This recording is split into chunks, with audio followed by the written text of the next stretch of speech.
नमस्कार, आप देख रहे हैं इंडिया ब्रेकिंग न्यूज और मैं हूं आपके साथ आरती सिंह आजाद और रुक करते हैं खास खबरों की ओर। पूरे उत्तर प्रदेश नगर निकाय चुनाव का जोरों से प्रचार प्रसार चल रहा है। उन्हें रायबरेली के अंतिम प्रचार प्रसार के दौरान बसपा के प्रत्याशी जगजीवन राम वार्ड ने नगर पालिका प्रत्याशी के रूप में जनता के बीच उतरे और जनता से विकास के वादे करके चौमुखी विकास करने का वादा किया। आपको बताते चले कि उत्तर प्रदेश सरकार में कभी मुख्यमंत्री बसपा सुप्रीमो मायावती के कार्यकाल में चौमुखी विकास हुआ था। उसी के लिए नगर पालिका प्रत्याशी जगजीवन राम वार्डले ने पूर्व चेयरमैन के ऊपर आरोप लगाते हुए कहा कि उन्होंने तो विकास किया है मराय मलाई, नगर पालिका कोई विकास नहीं किया, ना ही कोई रोड, ना ही नाली जैसी जनता की समस्याओं का निराकरण नहीं किया गया। नगर पालिका के कर्मचारी भी उनके कार्यकाल में कहीं न कहीं पस्त मिले हैं। अगर जनता हमको चुनकर नगर पालिका अध्यक्ष नगर पालिका अध्यक्ष बनाती है तो रायबरेली की बदहाली को खुशहाली में बदलने का प्रयास हमारा रहेगा। मैं नगर पालिका का अध्यक्ष न रह के जनता का सेवक बनकर काम करूंगा और जनता के वादों को पूरा करने का वचनबद्ध रहूंगा। उन्होंने कहा कि जो भी प्रत्याशी खड़े हैं वो सभी डमी कैंडिडेट हैं, जो अगर वे चुनाव जीतते हैं तो सीट पर कोई और बैठेगा, अपना विकास करेगा, ना कि जनता का। अब देखना यह है कि रायबरेली की जनता नगर पालिका का अध्यक्ष किसे चुनती है।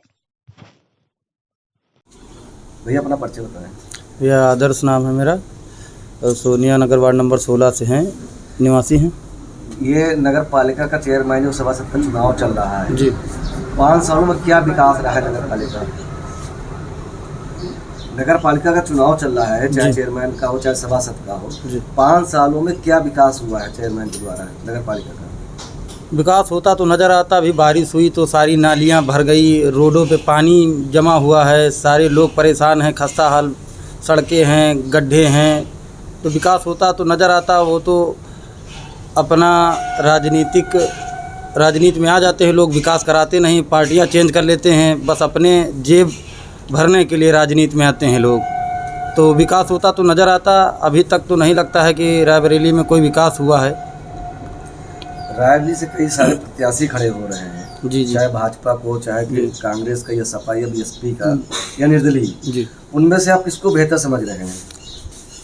बेहतर तो रायबरेली की जनता भी जानती है और सभी लोग जानते हैं कि कौन प्रत्याशी रायबरेली की नगर पालिका की कुर्सी में बैठने के लायक है और कौन प्रत्याशी बैठने लायक नहीं है। नगर पालिका में तो हमारे हिसाब से एक ही चेयरमैन होना चाहिए, 3-4 चेयरमैन नहीं होने चाहिए। बाकी प्रत्याशियों में जो भी प्रत्याशी उतारे गए हैं उनमें से एक चेयरमैन नहीं है, उसमें कई चेयरमैन हैं कि फलाने भैया के सपोर्ट से हम चुनाव लड़ेंगे, वो उनके सपोर्ट से चुनाव लड़ रहे हैं तो फलाने भैया को पहले कुर्सी दी जाएगी। तो एक चेयरमैन मेरे हिसाब से नहीं होगा। तो अभी तक जो सर्वे के अनुसार लोगों ने बताया तो बहुजन समाज पार्टी ही एकमात्र ऐसा पार्टी है जिसने अपना कार्यकर्ता उतारा है, अपना ज़मीनी कार्यकर्ता जो अपने और अपनी रायबरेली की जनता के दम पर चुनाव लड़ रहा है। तो मेरा हिसाब से रायबरेली की जनता के पास मात्र एक ही विकल्प है, बहुजन समाज पार्टी, जगजीवन राम वार्डले। ये अपना परिचय बताएं। मैं जगजीवन राम वार्डले, बहुजन समाज पार्टी रायबरेली नगर पालिका पद का उम्मीदवार हूँ बहुजन समाज पार्टी से। किन किन मुद्दों में लेकर आप चुनाव लड़ रहे हैं? मैं स्वास्थ्य, शिक्षा, चिकित्सा के मेरे मेन मुद्दे हैं। इन्हीं मुद्दों के तहत मैं बहुजन समाज पार्टी से चुनाव लड़ रहा हूँ। आपके सामने बहुत बड़ी चुनौतियां हैं, 3 पार्टी से बड़े बड़े कद्दावर नेता उतर रहे हैं, उसमें आप अपने को कितना बेहतर समझ रहे हैं? मैं रायबरेली की जनता से अपील करता हूं और रायबरेली की जनता से बताना चाहता हूं कि आज ये नगर पालिका का जो चुनाव हो रहा है, मैं समस्त राष्ट्रीय पार्टी, राजनीतिक पार्टियों का सम्मान करता हूं, लेकिन ये रिजर्व सीट है। देश आज़ाद होने के बाद पहली बार ये रिजर्व सीट हुई है और रिजर्व सीट पे अनुसूचित जाति का व्यक्ति ही लड़ेगा चुनाव। क्या कारण है कि ये सामंतवादी लोग, चाहे भारतीय जनता पार्टी का कैंडिडेट हो जो रायबरेली जनपद में कोई काम नहीं किया, कोई नहीं जानता है, और भारतीय जनता पार्टी के लोग, कार्यकर्ता, भारतीय जनता पार्टी के जो कैडर के आदमी हैं परेशान हैं कि धन बल बाहुबल के बलबूते टिकट लाया गया है। यही हालत समाजवादी पार्टी की है। समाजवादी पार्टी में टिकट एक ऐसे आदमी को दिया गया है जिसका किसी बाबू साहब के कलम जेब में होगा और वो व्यक्ति जमीन पे बैठा मिलेगा। आज देख रहे कांग्रेस पार्टी की यही हालत है। लोग चुनाव जिताने का ठेका ले रहे हैं। मुझे पूरा विश्वास और भरोसा है रायबरेली की जनता पर कि मैं छात्र जीवन से संघर्ष किया हूं। मैंने बहुजन समाज पार्टी का मैं 3-4 बार अध्यक्ष रहा हूं और मैं सरकार में अध्यक्ष रहा हूं।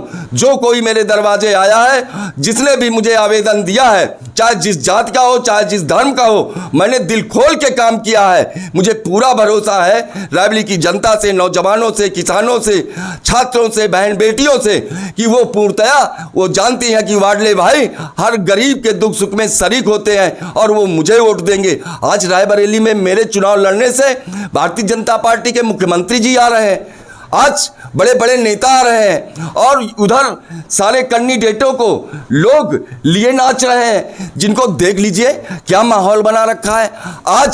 आज हम लोगों को, रायबरेली की जनता को महसूस हो रहा है कि ये चुनाव अनुसूचित जाति के लोग नहीं लड़ रहे हैं, रिजर्व कैंडिडेट नहीं लड़ रहे हैं, इनको कोई ना कोई लड़ा रहा है चुनाव। इसलिए मुझे पूरा भरोसा है कि रायबरेली की जनता अंतिम समय में अंगड़ाई लेगी और मेरी मेहनत और छात्र जीवन के संघर्ष को याद करते हुए सर्वजन हिताय सर्वजन सुखाय के तहत मुझे वोट देगी। हाथी फिलहाल के लिए इतना ही। खबरों का सिलसिला लगातार जारी है। आप बने रहे इंडिया ब्रेकिंग न्यूज के साथ। नमस्कार।